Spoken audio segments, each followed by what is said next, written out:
Bonsoir, eh bien je sais que vous me posez beaucoup de questions en ce moment sur l'Ukraine, malheureusement j'ai pas le temps de vous faire une vidéo. Ce soir par contre j'ai été chez LCI et là je sors du plateau de BFM, donc je vais vous faire un petit montage avec les éléments principaux. D'abord la dimension militaire sur LCI et ensuite on va aborder une question diplomatique avec la Transnistrie ici sur BFM. Je vous dis à très bientôt. Écoutons Lloyd Austin, le secrétaire d'État américain. À la réunion de Ramstein, il faut expliquer, 40 pays rassemblés dans cette base américaine en Allemagne et qui se sont réunis aujourd'hui, qui ont prévu de se retrouver chaque mois dans un groupe de contact pour un objectif, affaiblir Poutine, l'empêcher de recommencer ce qu'il fait en Ukraine et pour cela livrer des armes de plus en plus lourdes à l'Ukraine. Écoutez. Depuis l'invasion russe, le 24 février, plus de 30 de nos alliés ont rejoint les États-Unis pour envoyer un soutien d'urgence à l'Ukraine. Nous avons fourni plus de 5 milliards de dollars d'équipement à l'Ukraine et le président Biden a promis encore plus de ressources depuis le début de l'invasion russe. Voilà, Xavier Titelman, c'est quoi? De quelles armes? À quoi vont-elles servir? Qu'est-ce que ça veut dire concrètement? En fait, maintenant, il y a de tout. Donc c'est simple, on recrée réellement une armée. Il y a des tanks normaux, il y a de l'artillerie qui peut tirer depuis plus loin. On a des systèmes de défense aérienne lourds, typiquement le S-300. On a des véhicules de transport de troupes, on a des véhicules de combat d'infanterie. On a de tout. On a des drones, on a refourni des pièces détachées pour avoir des avions de chasse. On livre, c'est ça que vous voulez dire. On livre ce type de matériel, ce qui fait qu'aujourd'hui, finalement, je ne vais pas dire que l'armée ukrainienne est mieux armée maintenant qu'au début de la guerre, mais entre... Moi, c'est ce que je pense clairement. Oui. Il y a plus d'1 millier de véhicules qui ont été capturés auprès des Russes, juste de ceux qu'on peut prouver par les médias sociaux.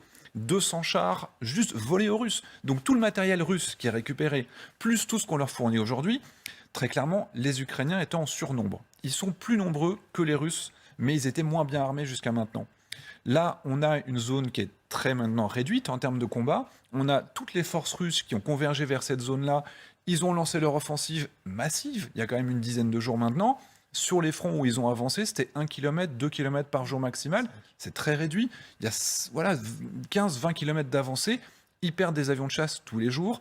Tous les jours, on a des remontées de terrain avec des pertes qui, sur le long terme, ne sont pas soutenables aujourd'hui. Donc, on fournit tout ce qu'il faut aux Ukrainiens de lourd en complément de ce qu'on fournissait par le passé. Et il y a des petites armes qui font pas beaucoup de bruit, mais qui commencent à faire vraiment du mal aux Russes sur le terrain. Il y a des missiles très très performants qui ne sont pas capables d'être brouillés par les systèmes normaux, par exemple pour les hélicoptères ou les avions de chasse. Il y a les fameuses munitions rôdeuses, parce qu'on parle de l'artillerie, parce que c'est lourd et que c'est gros et que ça se voit et que ça peut être tiré à 30 km.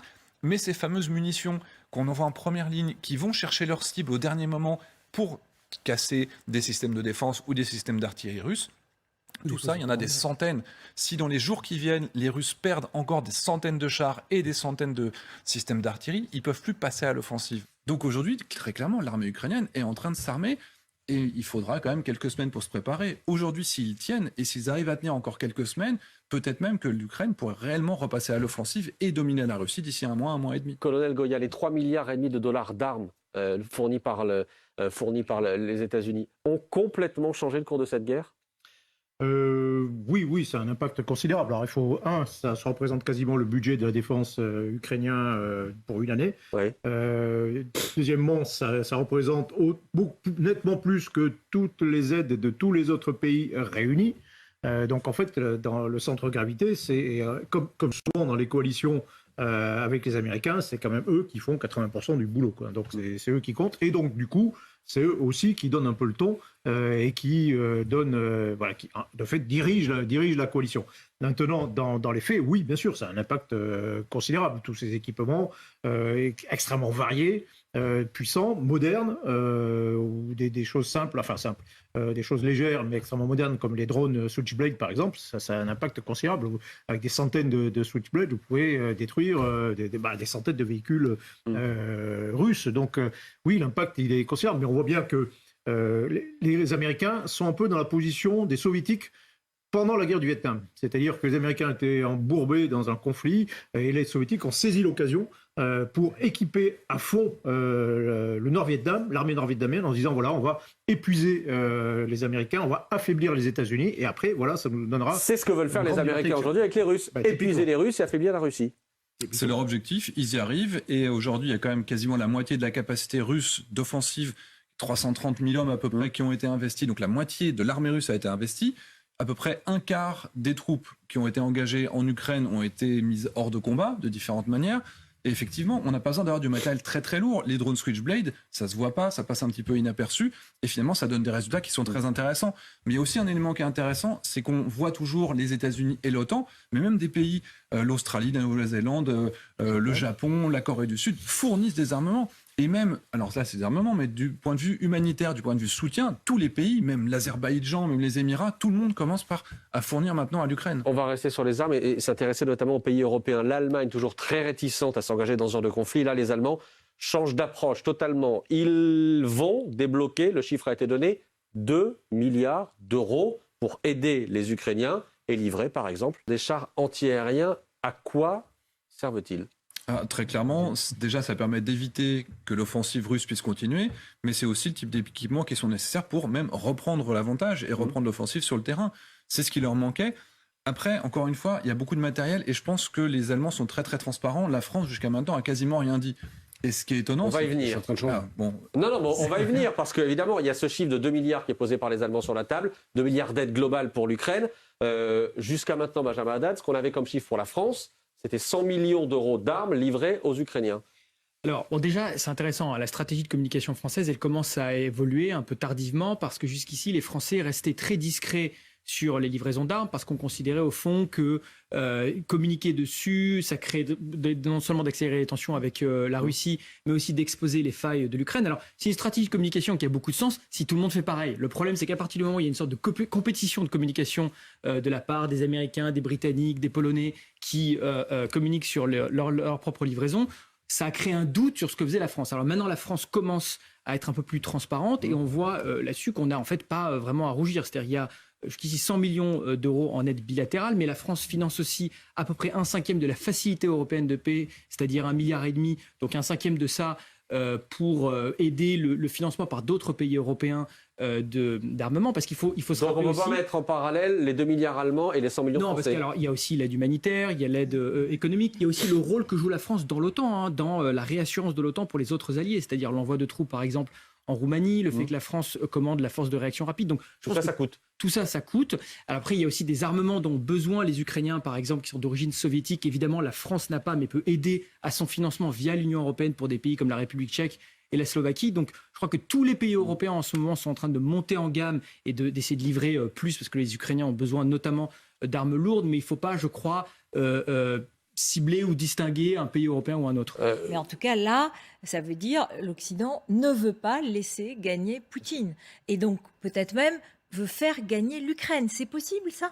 C'est le mouvement de bascule qui a été opéré récemment. C'est-à-dire qu'au début de la guerre, l'idée, c'était surtout ne faisons rien qui fâche Vladimir Poutine pour éviter la Troisième Guerre mondiale. Et là, aujourd'hui, effectivement, la question, c'est plus de permettre aux Ukrainiens de résister à l'armée russe, c'est de permettre aux Ukrainiens de gagner la guerre et donc de battre la Russie à telle enseigne que maintenant, on en est à se demander si effectivement les Russes vont même pouvoir garder le Donbass, qui était leur objectif indiscutable, obligatoire, incontournable, parce qu'effectivement, ils ne réussissent pas à progresser et que les Ukrainiens étant de mieux en mieux armés, eh bien effectivement, ils vont pouvoir éventuellement inverser les choses. Alors, ce n'est pas du tout garanti encore, mais ce qu'on pensait il y a 60 jours avec la guerre éclair russe et l'armée ukrainienne qui ne pouvait pas résister plus de 15 jours, c'était vraiment le monde d'avant. Et là, maintenant, effectivement, on en est à imaginer que les Ukrainiens pourraient éventuellement gagner cette guerre. Donc, en fait, il y a une forme de canal de discussion entre la France, enfin l'Europe, et notamment Emmanuel Macron et Vladimir Poutine, sur l'idée de trouver la porte de sortie qui éviterait l'affrontement direct, qui éviterait une forme de co-belligérance, qui éviterait la dégradation, cette fameuse Troisième Guerre mondiale dont nous a menacé Lavrov hier quand même. Alors, encore une fois, la politique, ce qu'il faut comprendre, c'est pourquoi ça s'est passé comme ça dans le temps. Quand Vladimir Poutine commence son agression, il menace beaucoup. Donc il faut encaisser le coup. Donc les Occidentaux font très attention. D'abord, aident les Ukrainiens à casser ce premier blitzkrieg, puis discrètement commencent à monter en puissance. Et puis finalement, les Russes montrent leur échec devant Kiev. Et puis là, pour le coup, discussion sur comment se poursuit la deuxième phase de la guerre. Biden, en Pologne, vraiment met le paquet et dit en avant tout, y compris à la surprise de son administration. Et puis là, tout le monde suit et se met parce qu'il y a une opportunité. Mais que les choses soient claires, c'est aider l'Ukraine sans s'engager dans la guerre avec la Russie. Ça, là-dessus, que ce soit Emmanuel Macron qui l'a toujours dit ou Joe Biden, c'est très clair. Nous, en plus, on a un souci, c'est maintenir l'unité de l'Europe. Donc nous, ça, c'est les 3 objectifs, ce qui n'est pas tout à fait celui des Américains ou des Britanniques. Mais voilà, en tout cas, là-dessus, c'est clair. Et nous, on préférerait qu'il y ait en plus des négociations dans un cadre multilatéral. D'où le fait que l'ONU revienne, parce que ça permettrait de travailler. Après, on ne peut pas forcer à boire un âne qui n'a pas soif. Donc les propositions, et c'est clair, sont faites à Poutine. Il y a 2 autres bâtons dont on n'a pas parlé. Le deuxième bâton, c'est les Américains qui ont dit cet après-midi, sinon, l'Ukraine pourra commencer à redemander à rentrer dans l'OTAN, ce qui avait été exclu. Donc, grosso modo, l'idée, c'est attention, ce qu'on avait mis sur la table, maintenant, il faut le prendre, parce que ce qui était sur la table, si vous ne le prenez pas, c'est la guerre. Donc, vous avez décidé de faire la guerre à l'Ukraine, y compris ça peut être remis en cause. Et ça, c'est intéressant aussi. Mais toujours pareil, en restant sous le seuil. Sur le nucléaire, vous avez bien vu que et Lavrov et le département et le ministre américain, enfin le secrétaire d'État américain à la Défense, ont été extrêmement clairs. Il n'y aura pas de confrontation à ce niveau-là. Personne n'en veut. On reste dans le cadre. En revanche, c'est clairement monté en puissance. Il y a vraiment un bras de fer et que les Russes ne croient pas que ça va céder et qu'on va leur faire des cadeaux. Je vous voyais réagir, Xavier Titelman, sur l'armement. L'Union européenne a en effet envoyé, la France a en effet envoyé des armes, mais c'est plutôt les armes américaines. D'ailleurs, c'est assez caché parce que certains matériels, on les a découverts quand les Russes en ont capturé et on dit tiens, on a attrapé du matériel français, notamment des missiles anti-chars. Donc on ne se vante pas trop de ce qu'on donne. Maintenant, on sait qu'on a des soldats ukrainiens en formation en France pour utiliser de l'artillerie qui est peut-être la meilleure artillerie du monde, c'est les canons César, qui ont une portée qui est au moins 15 km supérieure à l'artillerie russe. Donc on peut se poser plus loin et les détruire à longue distance sans même être à portée de canon. Après, c'est vrai que les États-Unis sont tellement écrasants et dominants en volume, en nombre. Et puis, c'est vrai que quand on présente ces tableaux, il y a chacun des autres pays qui donne 200 millions, 300 millions. On ne les accumule pas. Mais industriellement, en termes de matériel, 150 000 obus. Je ne suis pas sûr qu'en Europe, on ait autant d'obus disponibles dans ce volume-là. Il y a énormément de matériel qui est quand même donné par les États-Unis. Donc, on était peut-être chronologiquement dans les premiers, mais en volume, c'est clairement les États-Unis qui ont la capacité industrielle. Oui, du coup, se joue quand même aussi des jeux d'influence entre l'Union européenne et les États-Unis, malgré tout. Si on prend l'ensemble de l'aide qui est donnée, en dehors de la... Bien sûr que les Américains sont leaders sur l'aide militaire, mais si on prend l'aide financière, l'Europe est à peu près au même niveau que les Américains. Les Américains doivent faire à peu près 8 milliards, dont 5 militaires, et l'Europe doit faire à peu près 8 milliards, aussi peut-être un peu moins, enfin c'est du même ordre. 1,5 en militaire. Voilà. Oui. Donc finalement, l'Europe a quelques raisons de ne pas se laisser uniquement enrégimenter, si je puis dire, par les États-Unis dans cette affaire. Et puis il y a peut-être un point également, c'est qu'il n'y a pas que l'OTAN qui donne. Vous avez vraiment du matériel militaire de Corée du Sud, d'Australie, du Japon. Il y a d'autres pays qui fournissent du matériel militaire. On a toujours l'impression que c'est l'OTAN contre la Russie, mais non. Et si vous regardez la dimension humanitaire, l'Arabie, les Émirats arabes unis, vous avez beaucoup, le Kazakhstan, l'Azerbaïdjan, beaucoup de pays qui fournissent en réalité l'Ukraine. Donc beaucoup de pays ont choisi leur camp, en tout cas, en fourniture de matériel pour les Ukrainiens. Certes, c'est quand même majoritairement les pays de l'OTAN avec 2-3 pays, la Nouvelle-Zélande, etc. Mais globalement, il y a quand même énormément de pays qui aident l'Ukraine aujourd'hui. Pour résumer, la priorité américaine, c'est d'affaiblir l'armée russe et la Russie. Et pour nous, pour les Européens, la priorité, c'est de trouver une structure de sécurité stable pour l'Europe. C'est 2 priorités différentes, qui ne sont pas incompatibles, mais qui sont différentes. Comme j'allais dire, pendant la Deuxième Guerre mondiale, on a eu à des moments des intérêts extrêmement convergents et les Américains ont joué un rôle fondamental dans la libération. Et ensuite, après, on a eu des divergences. Et donc, bon, là, on va un peu vite parce que pour le moment, on est encore en pleine guerre. Mais on peut déjà voir que... Les relations entre De Gaulle, Churchill, n'étaient pas toujours simples. Exactement. Et Roosevelt, donc voilà. Ne parlons pas de Roosevelt. Voilà, on voit déjà, c'est ça. On voit bien que là, il y a déjà les racines de ce qui peut être compliqué dans un 3e ou 4e temps, en espérant qu'il soit le plus rapide possible. Mais encore une fois, les Américains aussi ont économiquement, ce sont peut-être les seuls qui vont tirer profit de cette guerre. Ça, c'est clair. Entre la fourniture de gaz qu'on arrête d'acheter à la Russie au profit des États-Unis, entre cette industrie d'armement, finalement, parce que c'est pas des cadeaux, c'est des crédits qu'on fait sur l'Ukraine qui va devoir s'endetter sur des décennies pour pouvoir rembourser derrière. Donc tous les arsenaux européens qui sont en général américains pour la plupart des pays à part la France. Et on rachète il va du falloir matériel. racheter. Et puis alors du coup, ce leadership, il y a d'ailleurs des documents chinois qui sont très intéressants, des penseurs de la diplomatie chinoise qui disent attention, la Russie est en train de faire quelque chose contre-productif. Non seulement elle est en train de s'effondrer et il n'y aura plus qu'un seul pôle, ce sera la Chine contre les États-Unis, parce que la Russie ne représentera plus rien. Et en plus, les États-Unis reprennent leur leadership.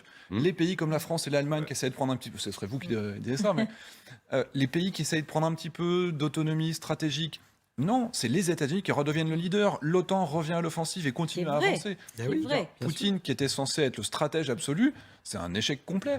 Il y a Et ça, ce sont les Chinois qui s'en rendent compte. C'est les Chinois qui commencent à faire des Il y a deux documents. courants, mais effectivement, ça a été écrit il y a quelques semaines par quelqu'un qui est très impliqué dans la pensée stratégique chinoise, qui est un des deux courants, et qui disait, qui lui proposait à la Chine de rompre plus clairement son Avec soutien Poutine. à Poutine pour ne pas se laisser embarquer dans une confrontation où finalement les États-Unis redeviendraient contre le multilatéralisme la puissance dominante.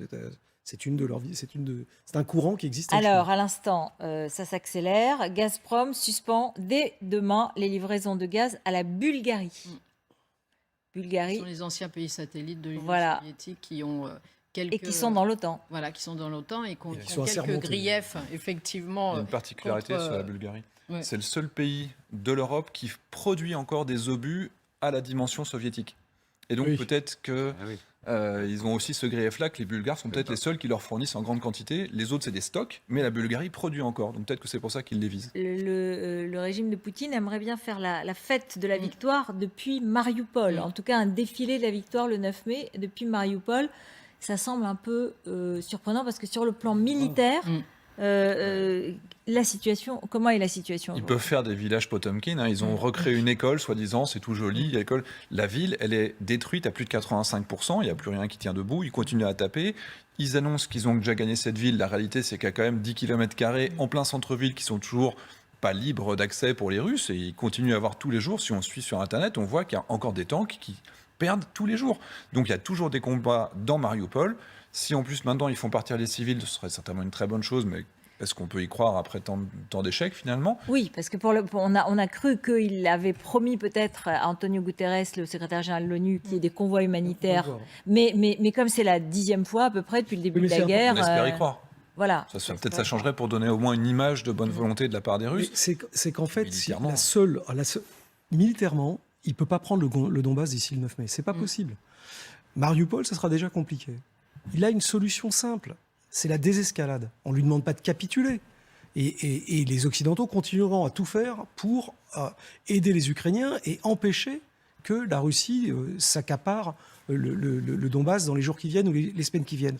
Donc il y a une solution simple qui est la désescalade. C'est pas une capitulation. Et il faut faire un geste concret. Donc et c'est ce qui lui a été dit aujourd'hui par Guterres, mais pas que par le secrétaire général de l'ONU. Il porte derrière lui des propositions faites par les autres membres du Conseil de sécurité. Il faut rappeler quand même que la Russie est membre du Conseil de sécurité, que la démarche qui est faite par Guterres, la Chine, qui est membre du Conseil de sécurité et qui a un droit de veto, l'a laissé faire cette démarche. Donc on voit bien qu'il y a une démarche porteuse, puisque Lavrov disait attention, on est là, on voit bien que les États-Unis veulent revenir à l'unilatéralisme.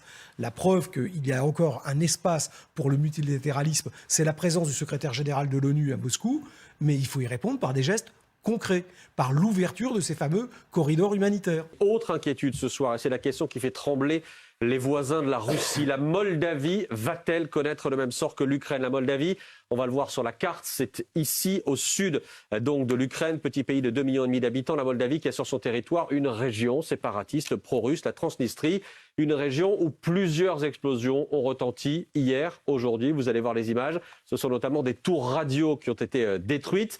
La guerre est-elle en train de dépasser les frontières de l'Ukraine? Les bruits de bottes en Moldavie, ils ne datent pas d'aujourd'hui. Non, de toute façon, c'est une zone séparatiste qui revendique son autonomie par rapport à la Moldavie depuis maintenant très longtemps. On sait que la présence d'une partie de ce qui reste de l'armée soviétique à l'époque en 1991 fait qu'aussi il y a des Ukrainiens, une partie de l'armée ukrainienne est placée face à la Moldavie au cas où ils attaqueraient. Maintenant, Objectivement, quel est l'intérêt maintenant d'avoir des mouvements de ce côté-là? Est-ce que ce seraient les Moldaves qui voudraient finalement reprendre cette partie? Est-ce que ce seraient les Ukrainiens qui, de leur côté, veulent empêcher cette... Parce que là, ils ont tapé en particulier les antennes radio, donc il y a aussi beaucoup de propagande russe qui était émise de ce côté-là. Peut-être que ce seraient du coup les Ukrainiens, ou alors ce seraient eux-mêmes, les Transnistries, qui voudraient faire un false flag pour qu'on vienne les sauver. Un false flag, c'est-à-dire? C'est-à-dire qu'ils font semblant de se faire attaquer en espérant avoir un aspect politique derrière. Donc c'est aujourd'hui très compliqué de savoir d'où ça vient. On a toutes ces hypothèses là sur la table. Ce que l'on remarque, c'est un certain parallélisme des formes quand même, Ulysse Gosset, entre l'Ukraine et la Moldavie. À chaque fois, on a des pays qui se tournent de plus en plus vers l'Europe, ce qui forcément peut gêner, embêter, et on l'a vu depuis des semaines maintenant, Vladimir Poutine. Et on a des pays qui ont à chaque fois une région séparatiste, en l'occurrence là la Transnistrie. On a une espèce de parallèle entre les deux situations géographiques. Oui, la Transnistrie, ça a commencé en 1991 à la suite de l'écroulement de l'Union soviétique. Déclaration d'indépendance, république sécessionniste.